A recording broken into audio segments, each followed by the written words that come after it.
Salut à tous! Aujourd'hui, je vous propose de voir ensemble comment fabriquer sa propre boîte de jonction pour 27 € seulement. C'est parti!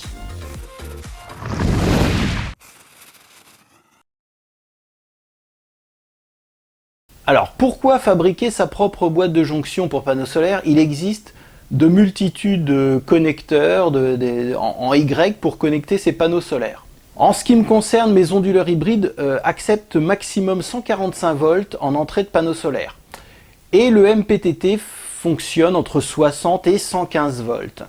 Avec mon nouveau plan photovoltaïque de 3200 watts crête, j'ai fait une installation de 4 strings de 2 panneaux solaires. Donc j'ai 2 panneaux solaires en série. J'arrive à 99 volts en tension de sortie, en circuit ouvert. Et par contre, donc j'ai 4 strings, donc du coup j'ai 4 x 2 panneaux solaires en parallèle. Sur chaque string de panneaux solaires, j'arrive à environ 10 ampères, un peu moins. Donc sur les 4, j'arriverai à environ 40 ampères. Le problème, c'est que les connecteurs qu'on trouve dans le commerce, comme celui-ci, par exemple, qui permet de brancher 4 panneaux en parallèle, n'acceptent que 30 ampères maxi d'intensité. Moi, j'arrive à 40 ampères environ, donc je ne pouvais pas conserver ce genre de connecteur que j'avais déjà installé. En attendant de faire ma boîte de jonction, j'ai limité mon onduleur à 30 ampères maximum, ce qui m'a permis quand même d'utiliser mes panneaux solaires. Mais il fallait que je fabrique ma propre boîte de jonction. La boîte de jonction que je vous propose de fabriquer va permettre de monter jusqu'à 80 ampères. Là on est quand même sur de la grosse intensité et on ne va plus être bridé par les 30 ampères des connecteurs que l'on trouve dans le commerce. Pour ce faire, nous aurons besoin d'une boîte, d'un boîtier. La boîte que j'ai choisie fait 230 mm de long sur 150 de haut et au niveau épaisseur on est à 85 mm. Cette boîte on la trouve à 9,39 € sur AliExpress. Ensuite, nous aurons besoin d'un rail, puisque ce rail va venir se fixer au fond du boîtier et va permettre de fixer nos raccords de panneaux solaires. Donc ce rail en aluminium que je vais pouvoir fixer au fond du boîtier, lui coûte 2,30 €. Ensuite, nous aurons besoin des connecteurs de câbles. Donc, nous avons besoin d'un connecteur de câble sur le pôle positif et un connecteur de câble sur le pôle négatif. Alors, à quoi ça ressemble ? C'est un connecteur qui se fixe directement sur un rail DIN. Donc ça, c'est bien pratique. Sur lequel on va pouvoir venir brancher nos câbles solaires ici, nos 4 câbles de panneaux solaires, nos 4 entrées. Et notre sortie qui va pouvoir se fixer sur un plus gros câble à l'arrière. Donc ça, ce genre de boîtier de jonction supporte 80 ampères. On en a 2, un pour le pôle plus et un pour le pôle moins. Dans la boîte, on va ainsi avoir nos 2 connecteurs de jonction avec les entrées en bas et les sorties en haut. Ensuite, il va nous falloir des presse-étoupe. Donc ce genre de petits connecteurs qu'il va falloir fixer sur le boîtier pour passer les câbles solaires. Donc on va en avoir 4 entrées positives et 4 entrées négatives. Donc il va nous falloir 8 presse-étoupe de ce type pour rentrer nos câbles de panneaux solaires. J'ai choisi des presse-étoupe PG9. Ça permet de passer les câbles solaires, donc qui viennent des panneaux solaires en 4 mm sans problème. On peut les serrer, c'est étanche.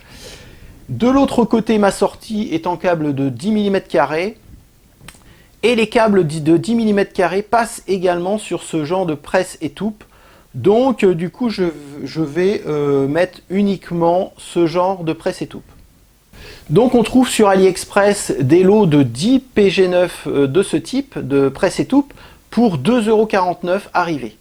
Et puis bien évidemment, il vous faudra des connecteurs MC4 entrée-sortie pour pouvoir brancher vos panneaux solaires.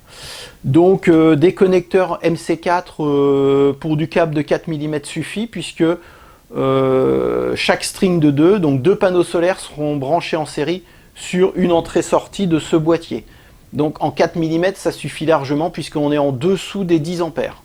On trouve sur AliExpress des lots de 5 paires pour environ 4 € sur AliExpress.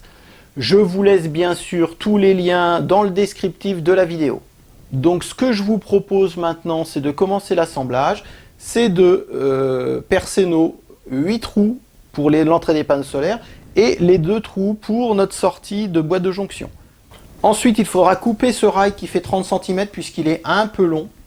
Donc il faudra que je mesure, je le coupe à la bonne dimension pour le visser au fond du boîtier, pour pouvoir fixer mes connecteurs de jonction. L'ensemble de ces pièces revient à 26,92 €, donc moins de 27 €. Avec ce genre de boîtier, vous n'avez plus de problème de connecteurs, par exemple comme ça, qui supporte que 30 ampères. Donc en sortie, moi je vais venir connecter mes câbles de 10 mm² directement sur ma boîte de jonction, et non sur un connecteur MC4 qui lui ne supporte que 30 ampères. Donc je reviendrai, si je mettais des connecteurs comme ça, ça reviendrait au même, j'aurais toujours le même problème des 40 ampères. Je vous propose d'y aller, c'est parti. Donc voilà, j'ai percé le boîtier avec les entrées d'un côté et de l'autre les sorties. Alors moi je vais mettre des rallonges, je ne vais pas fixer directement mes connecteurs MC4 sur le boîtier. Vous pouvez très bien, si vous le voulez, fixer directement vos connecteurs sur les boîtiers MC4, évidemment en utilisant le bon diamètre, de cette manière. Et puis vous pouvez fixer des rallonges directement sur le boîtier. Donc moi je vais faire rentrer mes rallonges de panneaux solaires directement à travers le presse-étoupe.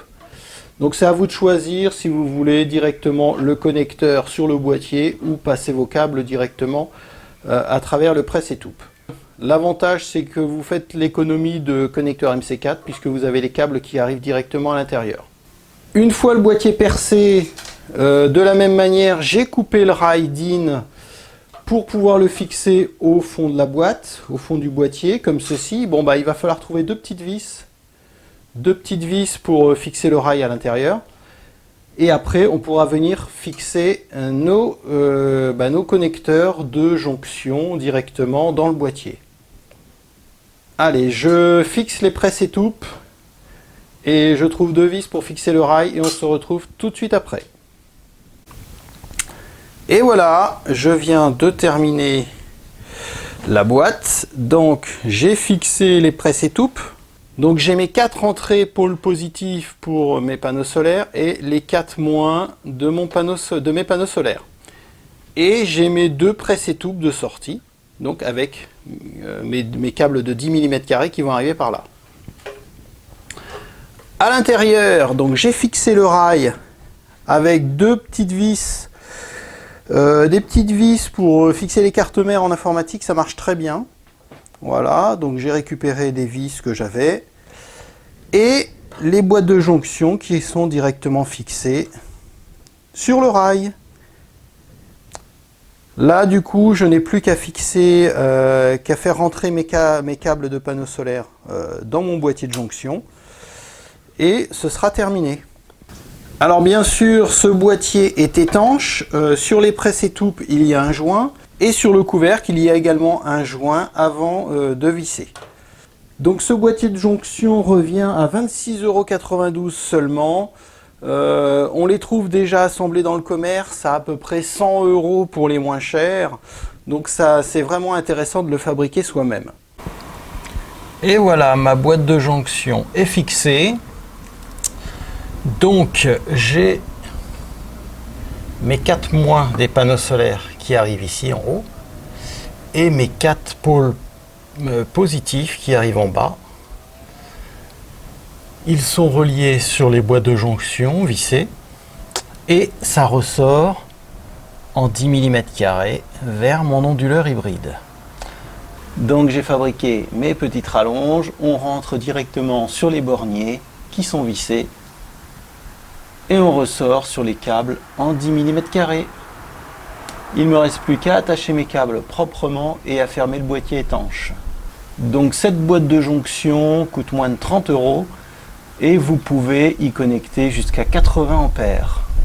J'ai donc retiré ces adaptateurs qui me permettaient de brancher mes 4 panneaux solaires.